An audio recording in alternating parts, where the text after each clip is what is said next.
Hello. Today we're going to talk about the Masters Bangkok playoffs. As last video, if you haven't watched it already, go do that. We went through my pick'ems. As eventually, I cooked a bit in the beginning, but then it ended up not going my way. I still did pretty well though. I would argue it was a pretty intense event with not a lot of people actually getting a lot of points. As you see, like although I'm all the way down here, like if you look at the percentage above me, it's like barely anything. So I think I still did pretty well. But overall, we're just gonna talk about each game, go through each and every one of them, and my thoughts about them. Going into the first game, we have EDG versus T1, and this is one of those games where I'm like, this is a bit of like a the only real thing that I remember from this game was this ace round 16 by Sylvan. And I feel like this game, while not being the downfall of EDG, felt like kind of the beginning of the end. As I predicted that this team would kind of crumble, but this was kind of just like the start from that. Like we already saw a bit map one, although obviously EDG looked just as dominant as they've done in the past. This first map, and then they crumbled for a bit, but then managed to get around. Of course, that's like kind of how EDG works. Sometimes they just kind of fall apart, but eventually manage to get one round due to individual brilliance, and then they just end up winning the game. By the way, Chichu 100% cast. It's ridiculous. But then obviously buying happened, and it wasn't really that close. And then honestly, T1 probably should have won Pearl as well. So it was a bit closer than I think many fans, EDG fans, would have wanted. And I feel like we saw that in the last two games. Although I will say we didn't really see the best of T1 yet. Although this was kind of the although we saw like what T1 could do to this game, I do think T1 looked better and better with basically every kit they played. But yeah, pretty like nothing game to me. This felt more like just the first game. It was kind of a banger. It was kind of fun, but there was nothing really special that happened more than maybe that ace, obviously. Then we have Team Vitality versus G2, which felt like a banger when watching it. Obviously, G2 won 2-0, but honestly, like, Vitality after getting their first loss just looked lost. Like, after losing this game against T1, they just looked lost. Genuinely, they just looked lost. Uh, I predicted G2 to win this. Mostly, it was due to me just not wanting to predict both 2-0 teams, but and mostly that, but also like I was like 50-50 on this game, so that's like my reasoning for why I picked G2. Also, I'm a bit of a G2 fan. I like Durka though, which was why this was difficult for me because I'm a Fnatic fan, heart and soul. So I obviously love Dirk. So and Dirk is like one of my favorite players, but I just couldn't bet against G2 as well. I had predicted that G2 would dominate this event, and they kind of did for the most part. Obviously, T1 came in and did some crazy shit and just looked better and better with every map, and then just honestly, like genuinely, it almost felt like T1 looked like ETG champs. Like nobody really had expectations for them. And then they just came in, and with every single game they played, they just looked better and better and better and better. Which is kind of interesting. Although, at the same time, it's the same thing as I said with ETG. Like, sure, they looked better and better and better, but you still saw that T1 style that really shouldn't be winning these games. Like, genuinely, I still don't believe that T1 should be winning the games they're winning. It was kind of the same I was saying about EDG. I feel like the second EDG just starts, like, they should not be winning internationals like this. Like, they just shouldn't. Obviously, they did win champs, but yeah, that's just my thoughts. Overall, though, a pretty fun game to watch. Obviously, Leaf went absolutely crazy. But overall, just a fun game, and um, a game that I wanted to be the finals. Obviously, didn't end up happening because Vitality kind of just got their first loss and then just fell apart. But yeah, G2 looked good. They really did. Moving on to the next game, which is where we see another game where G2 just looked insane. Sure, EDG was starting to kind of crumble, and you noticed that. But, I mean, G2 just looked so good here. Like, sure, you can put this on EDG starting to crumble, like I said. But to me, that wasn't really as much the case in this game. Like, G2 just looked so good. Like, so good. Like, so ridiculously good this game. And I feel like we saw some of that in the final. But once again, I feel like G2 also kind of went down to T1's level in this final. And I'll talk about that later. But I do think G2, like these two games, when we saw G2 play here, or especially this game, I think was probably the best Valorant we saw this entire event, in my opinion. Moving on to T1 Vitality, and holy shit, what a game. I mean, yes, okay. To be fair to T1, T1 straight up shat on Vitality the final two maps.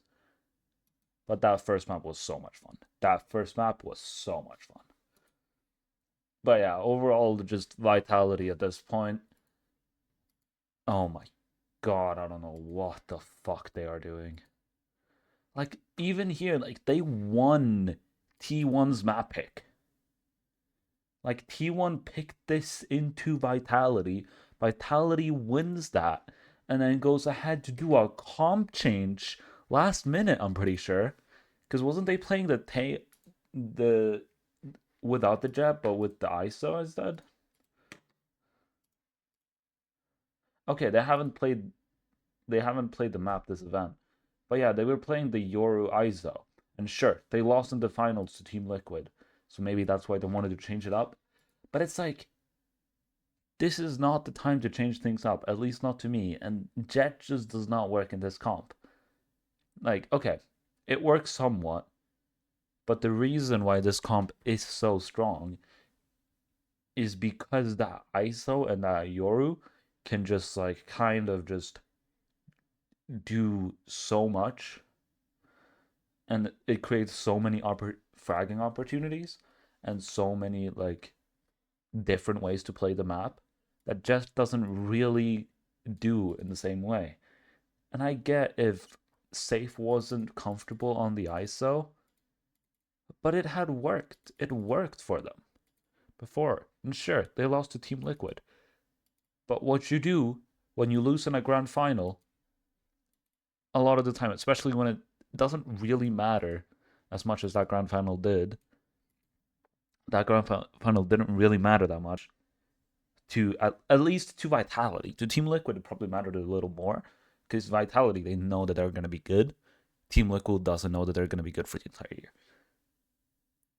But to me, you just look at that and think they antied us. Let's look at what they antied and let's see how we can fix that. You don't change comps.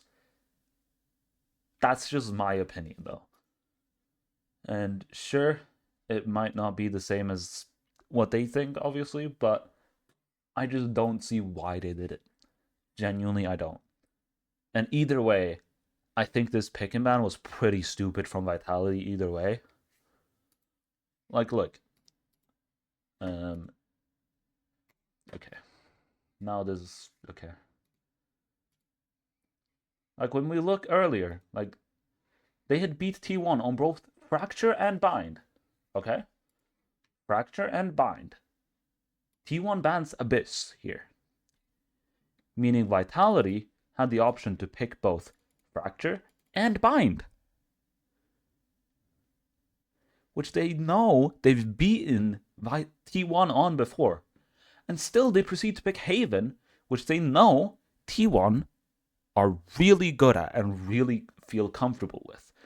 Like, Haven is a map that everybody knows is like one of T1's best maps. It's widely considered one of T1's best maps. And literally, they beat EDG on this map, I'm pretty sure. Later, obviously, but like this team is considered like Haven is supposed to be like a really good map for them. Like look at this. Look, okay, not Haven there. Haven 13-9. Haven. They lost here to DRX. Then here, Haven. Actually, they lost to Gen G as well. Maybe not. But I feel like when everybody talks about this team, they just talk about how good their Haven is. 13-8. Then here they didn't play it. Didn't play it. 1-13-4. So maybe they saw something in that, but I just don't see it.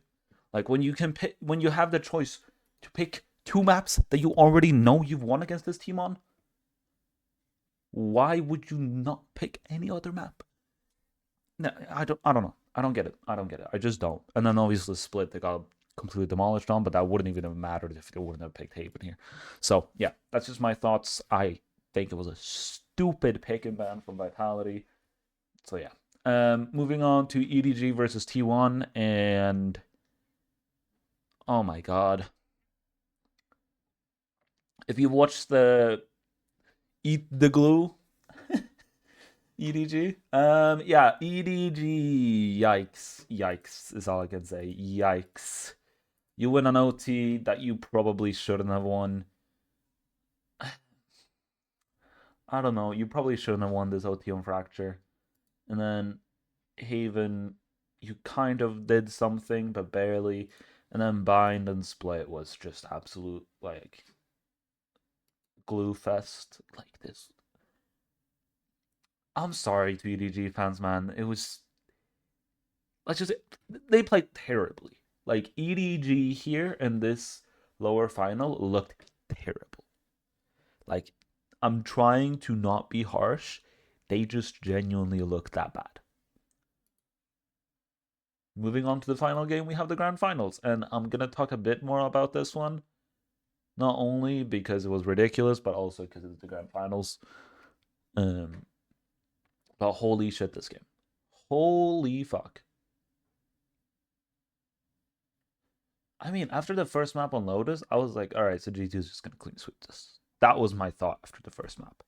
I was like, G2 aren't just going to clean sweep this. Sure, T1 might get Haven, but like, even then, like, G2's Haven hasn't been terrible either. Like, G2 won. They played it here, 1-13-10 against Sentinels. And then played it here, 1-13-5 against Team Liquid. And that was about it.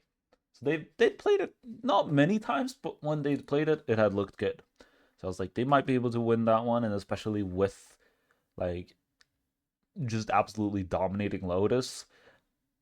I didn't see them like I could see them winning this map, and either way, I thought that like to be completely honest, G2 should have won this. Like they should have. Like they get their Lotus, they get their Abyss, they get their Pearl. They should win every single one of those three maps. They really should. And they just didn't. And that's the problem. Obviously, they lost two pretty unlucky final maps. And probably could have won both of them. And some might say they crumbled to the pressure. And I think that's a fair take. But yeah, I thought this would be a 3-0 after the first map. I genuinely think G2 looked so good throughout this event. Obviously, Jog dropped 103 kills. And then Trent and Ballon dropped 90 each. Leaf had a bit of an off day. But this is also like so ridiculous to me. Like every single one of T1's player went negative. Every single one of them. Like what? How many fights has this lost? That's 6 plus 9. That's 15. 27. They lost 27 fights against the G2. 27 fights that they just straight up lost, and they still managed to win. They went minus 27 over 5 maps and still won. Obviously, it has a bit to do with that Lotus was so far from being close, and then the rest of the maps were really close. But yeah, Lotus, and then Lotus was just a wreck. Haven, I think G2 just kind of struggled a bit on attack. Like Jog got the entries. I think that was not the problem, but it was just kind of, I don't know, holding site was a bit of a struggle for them. Like getting 2 out of 5 post plants is just not good enough on an attack side on Haven. Like it just doesn't work. Like you had 5 post plants in 12 rounds and you got 2 of them. You got 2 of the rounds. Like you barely managed to salvage a 6-6 half here. Like you were down 5-4, sure, but like you barely managed to salvage a 6-6 half, and obviously then you're gonna lose, which is what ended up happening. Then moving on to Abyss. To be completely fair, T1 had a solid half. Obviously they started up 6-0 up, and then G2 went on to salvage it into a 4-8 half, which I think was pretty good by G2. And then obviously it's just Abyss, and they ended up winning 13-11. It is what it is. Their Abyss is supposed to be really good, so it being close might not be too much of a shock, but it was, G2 won it. Whatever. Split happened. G2 got an 8-4 half, proceeds to lose 6 rounds in a row, comes back, and then loses in OT. What the fuck? I'm sorry, but this is where G2 started to get into that sort of almost glue category. Like, this match was, like, you were doing so good. If you would have won, you were 8-4 up on split, and you were playing this comp. Like, you got such a good attack here. Like, you got Breached Heyo with a Viper that can lurk everywhere and a Yoru. Like, you should not struggle attacking, especially, okay, yeah, Omen as well. Like, this team should not struggle on attack. You got 8 on defense against a no senti double duelist. And you're telling me you're gonna proceed to lose 6 rounds in a row and then barely manage to get it to OT and then lose in OT. Like, I'm sorry, but G2, that's just not acceptable. And then obviously Pearl happened, and once again Lead struggled. And I think that was probably the difference maker here. T1 gets 8, which I think that was kind of the problem here. G2 has always had a great defensive half on Lotus or on Pearl. Like they had been, like, for me, I know them as a team that can get like 6 or 7 rounds on defense on Pearl, which is why they're so good on Pearl. But when in this game, what just ended up happening is that they just couldn't get their attack going instead. Like they started off 0-4 down, and then managed to bring it somewhat back 4-5, and then lose 3 rounds in a row to end the half. Like that's just not good enough on attack on Pearl. Like you can't get 4 rounds on attack on Pearl and expect to win the game. And sure, they ended up bringing it back because their defense looked absolute. Their like retakes looked absolutely ridiculous, and T1 realized that and just fought them and won. But like, yeah, they did not deserve to win these final 2 maps because, as I said, split, they should have won because they got 8 on defense against a double duelist and they still managed to lose. Meaning they don't deserve to win this game because they could not defend. They could not attack against a double duelist no senti comp. Like, I'm sorry, you do not deserve to win this map. I don't care that it ended 13-15 and was close. You do not deserve to win that map. Same with Pearl here. You get 4 attack rounds against a single KJ in this meta with double duelist. That should never happen. Like, genuinely should never happen. It just shouldn't. I'm sorry, it just should never happen. And G2 just absolutely fell apart the final two maps. While it doesn't look like it, it's genuinely what happened. But yeah, that's my thoughts. T1, well played. That's all I can say. I mean, T1, look, T1 got better and better throughout the tournament, but I do not think they were the best team at the tournament at any point. I do think G2 crumbled, and I do think G2 should have won this. And coming out of this and not winning this, sure, G2 could be like, well, we're playing for champs and everything. But I think deep down, all on G2 knew that they should have won this. Like, they should have won this game. I don't care what you say, trying to cope and everything. You should have won this game. Like, just straight up, you should have won. I don't care who you are. You G2 should have won this grand final. Just point blank. Either way, thanks for watching. Like and comment if you enjoyed this video. Subscribe if you enjoyed it a lot. I don't know. And I'll see you in the next one.